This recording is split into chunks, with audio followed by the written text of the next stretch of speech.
the other day. Motherfuckers threatening me. You getting threatened like a movie?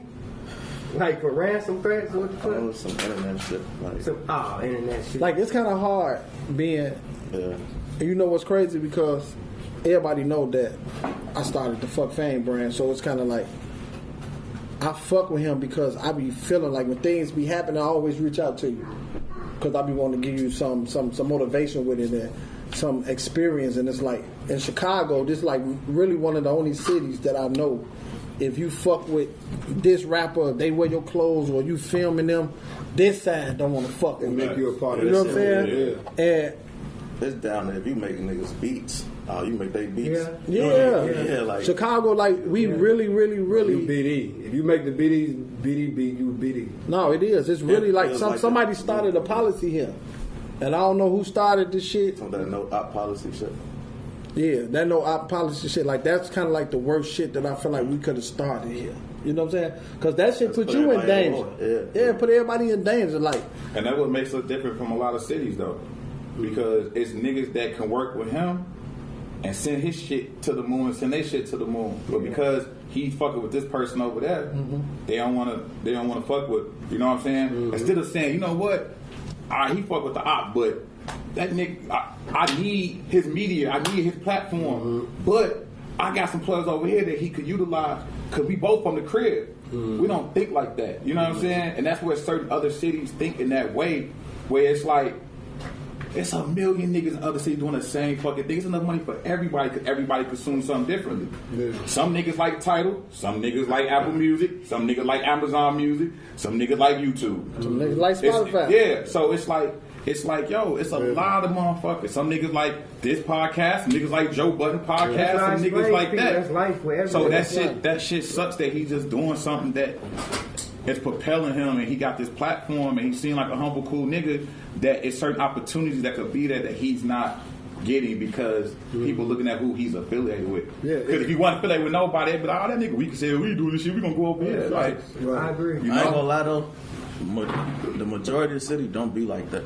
Like, I be getting love from the majority of people. There ain't a lot of people, it's just like a select few. But it's like, the few, they all...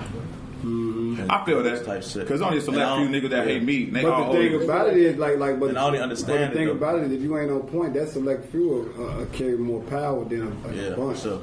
You know what I'm saying? Yeah. They moving in pockets just trying to find ways to harm a motherfucker. You know what I'm saying? Out of hate. Hey, that makes sense though, because it's like we never did none of them.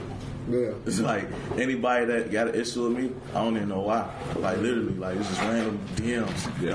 Like what the fuck, bro? Like, I say that shit all the time. I used to listen to you. What the fuck is you threatening me for? Go ahead. Hey, you ever have yeah, because we gotta watch talking over people. You ever had that we don't want problem? them comments. You ever had that problem with being on? He fuck with this side, he fuck with this side. This nigga talking about comments. This nigga is sick. Yeah, when I first started.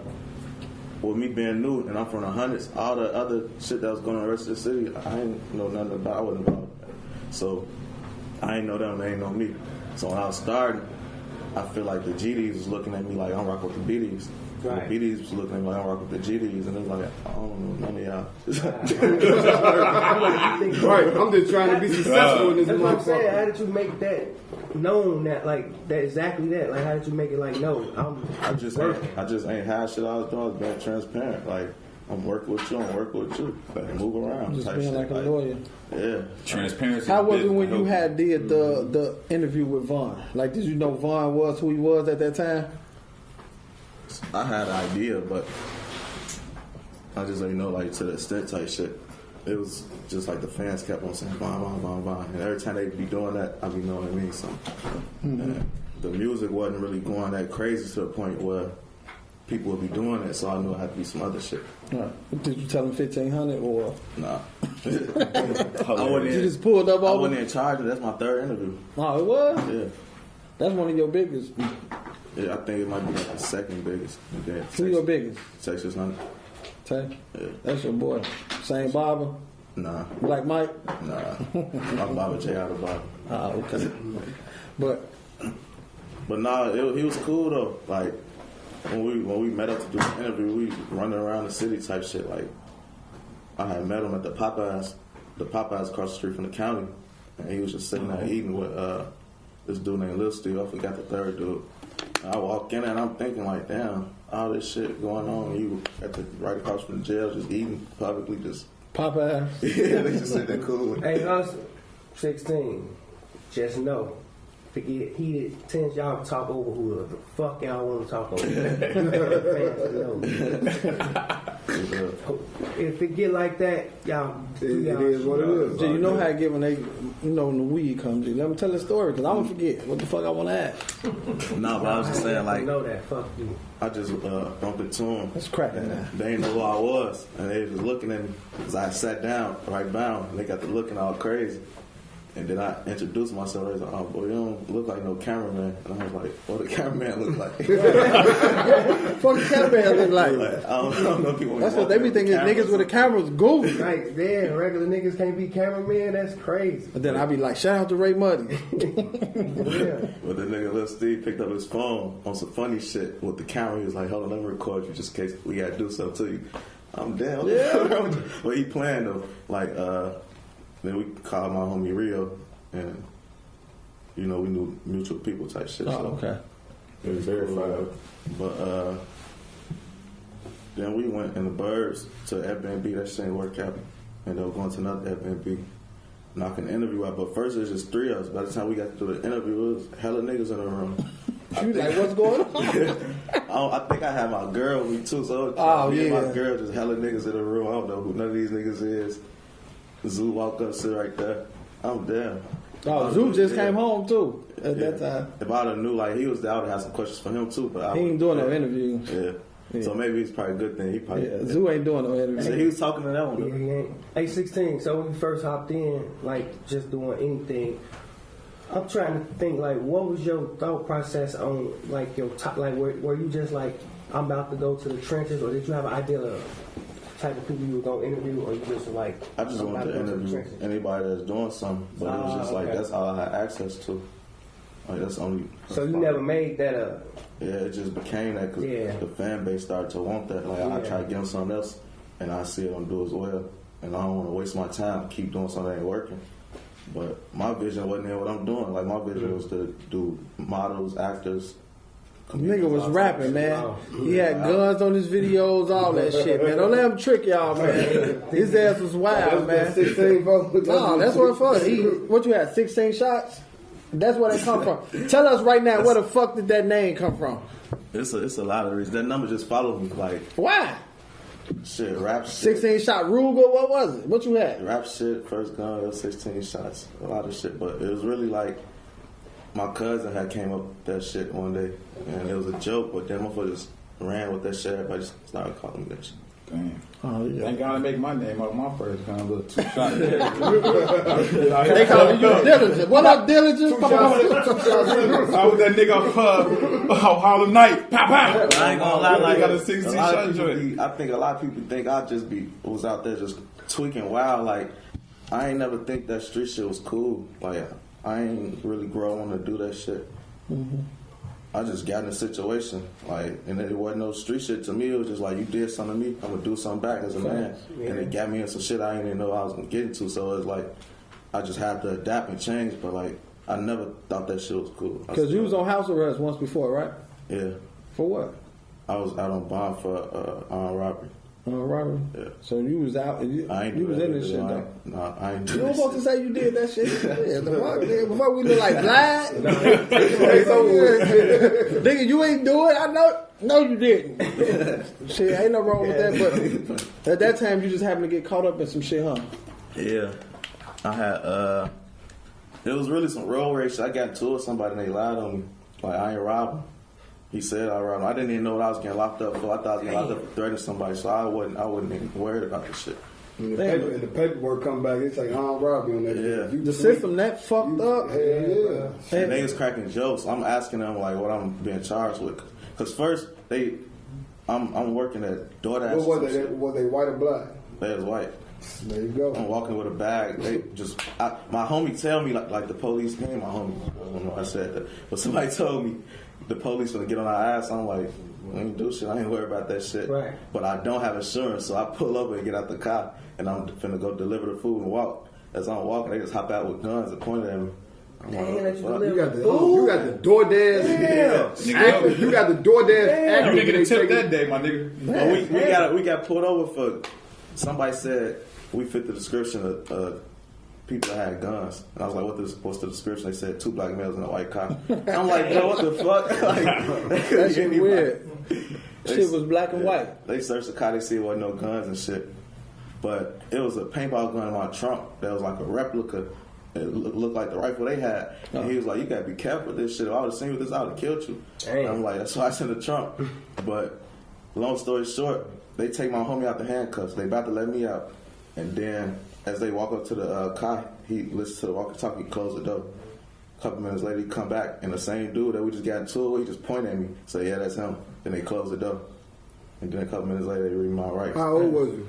I had just turned, I think, 20 or something like that. Damn. Sound like our story. I swear to God, that's how I caught my arm robbery. Yeah.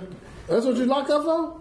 My first one, we punking a motherfucker in traffic. Like, they flagging us down, like, sell us some weed. We like, gone, fuck, we look like drug dealers. Like, then they kept doing it. We like, all right, pull over. Yeah, we're going to sell you some weed. So, man, stop harassing us. Boom. I take his keys, throw his keys at him. Take his keys out the window, goofy. Police flagged me down, next stop. Woo. Yeah, they said you armed robbery. They said you showed a pistol. I was like, what? Like, we ain't got no pistol. They said you raised your shirt up. That constituted armed robbery because they felt threatened. That's what they said about the paintball gun. I'm going guns in the trunk. But you 20 though, fuck up the whole direction of your life. Yeah, because you see what I'm saying? Like it's kind of made me do what I'm doing now though. So exactly, and like that's why I'm so laid back now because like I see what can having the temper got me into. Just it was like, damn, this fucked my whole life up for some years. Yeah. Do you ever like just sit back sometimes and just be like, he one of the hosts too. No, no, I didn't have this question because it's like, no, go ahead.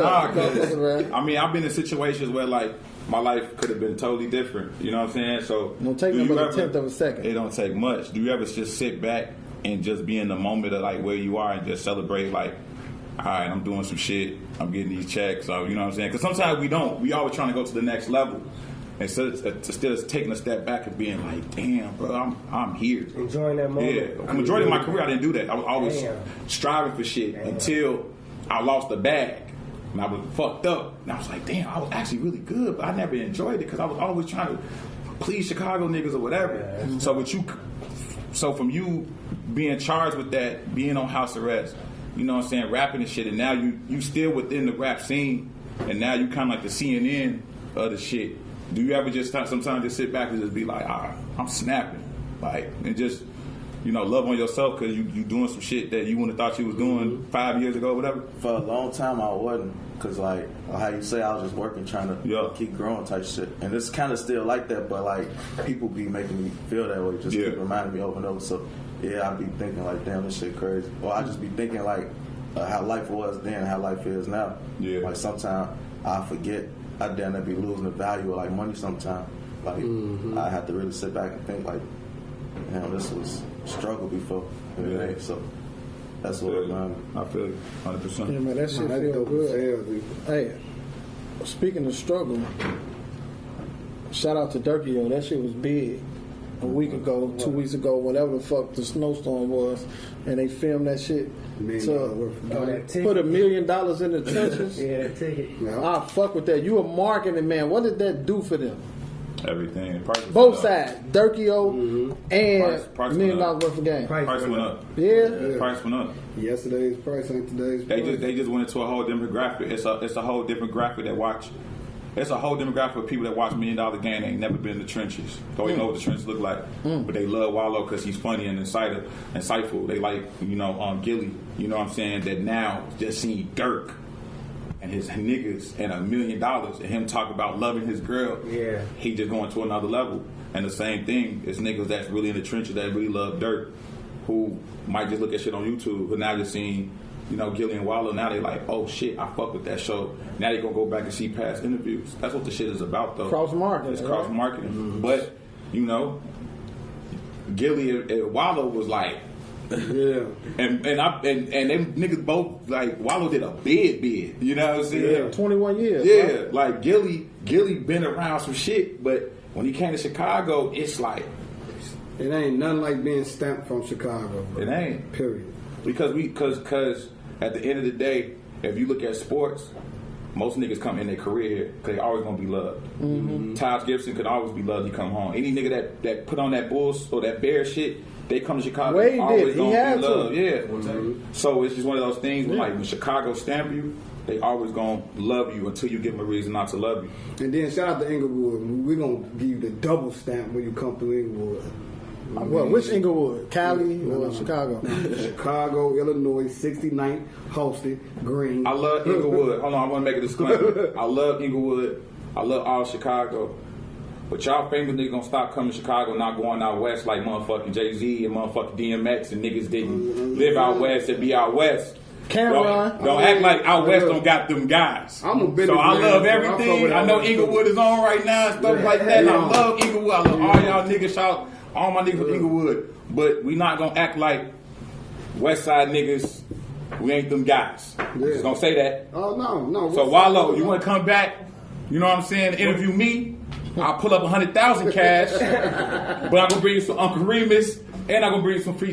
He gotta come on here and fuck with Hey, us too. that 100,000 big deal, shit. Got to. 100,000 big deal. Hey, a lot of motherfuckers ain't got 10,000. It Shit. like $1 million to somebody. A lot of motherfuckers ain't got 1,000. Shit. Cause we be looking at that money like this shit ain't shit. Cause you know when you playing with it, you know we be just looking at this shit like damn, I'm having this shit. But there's people out here really that don't have $10.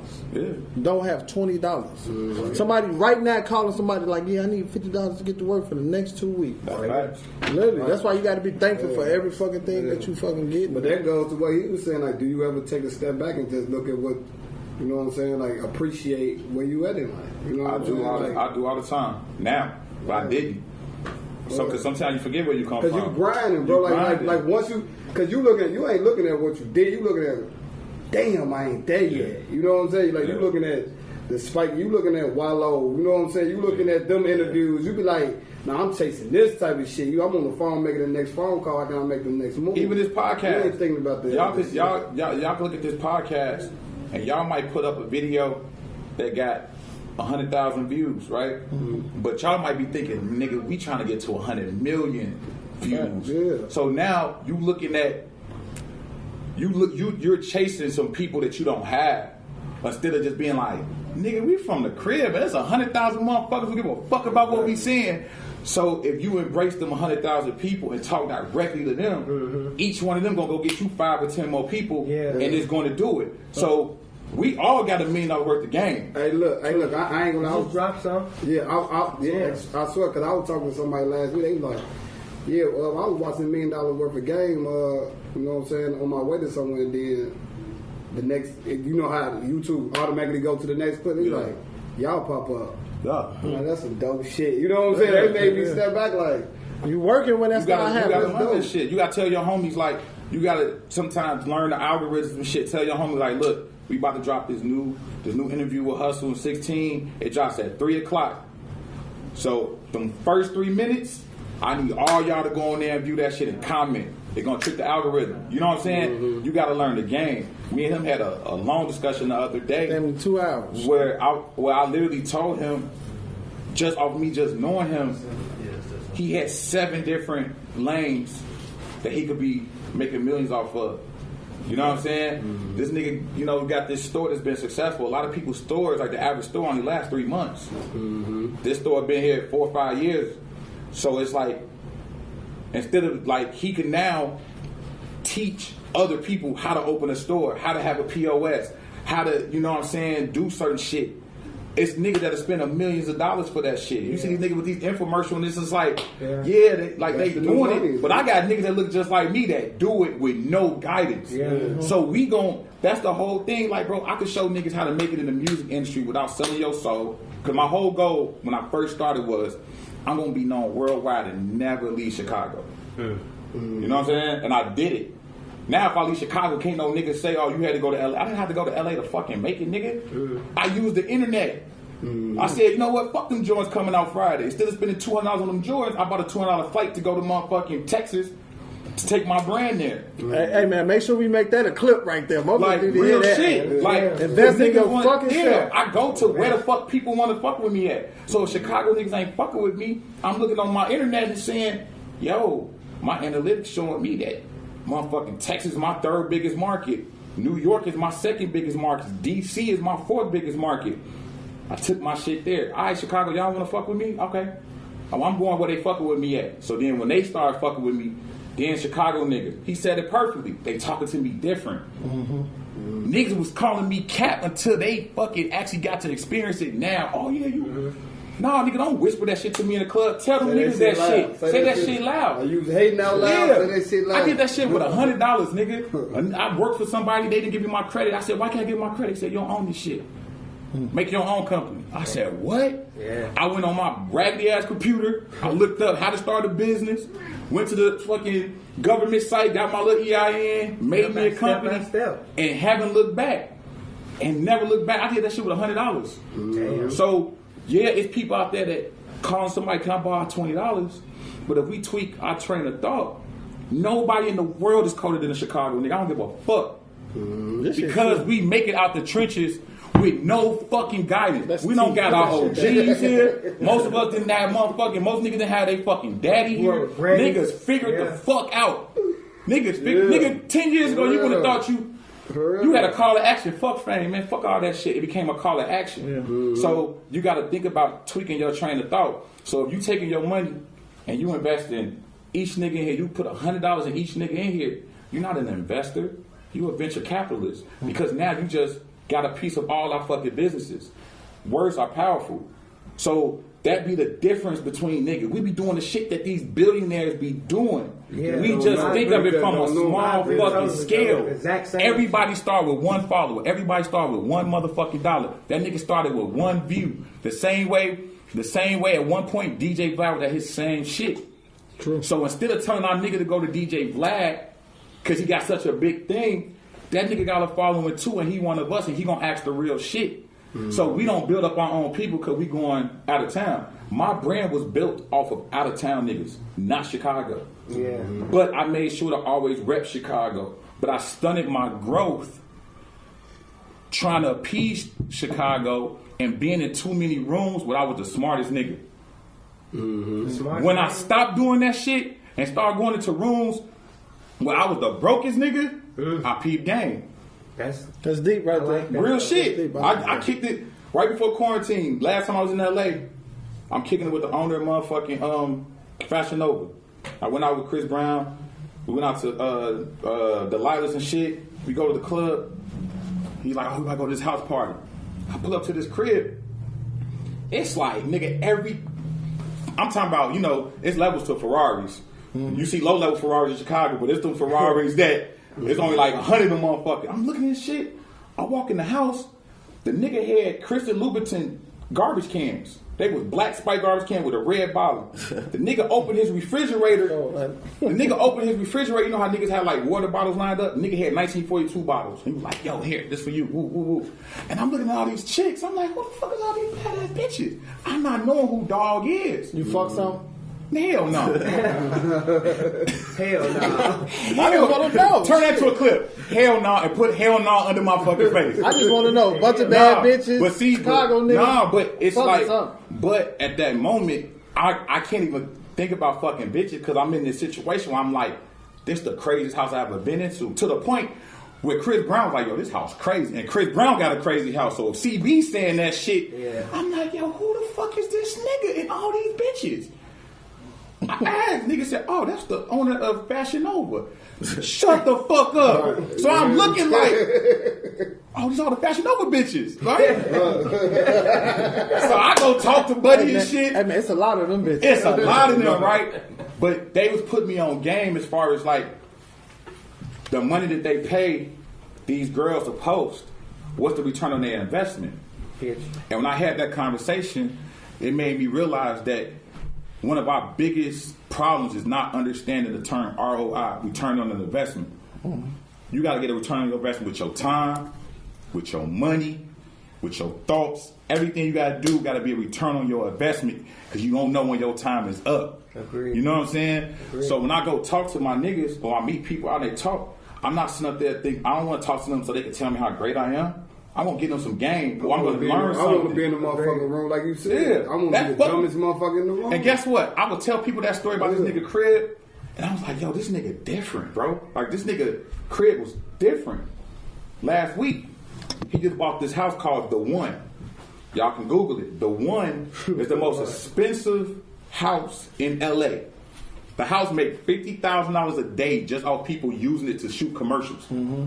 They were selling it for $300 mil. He bought it for 100. He bought it for 100 and something. Yeah, no, they selling it for 500. It was some crazy shit. Oh, you familiar? Yeah, I didn't know this was due, but they didn't want to release who bought it. Yeah, he put me up on that shit. They didn't want to release who bought it. They just released who bought it. It's the most expensive crib. It's dog. So think about it, right? That nigga got Fashion Nova. Let's just say on the low side, the average piece of Fashion Nova costs him 30 cents. So if he giving a girl 25. I'm big dog, little bitch, this facts for a nigga, no cap.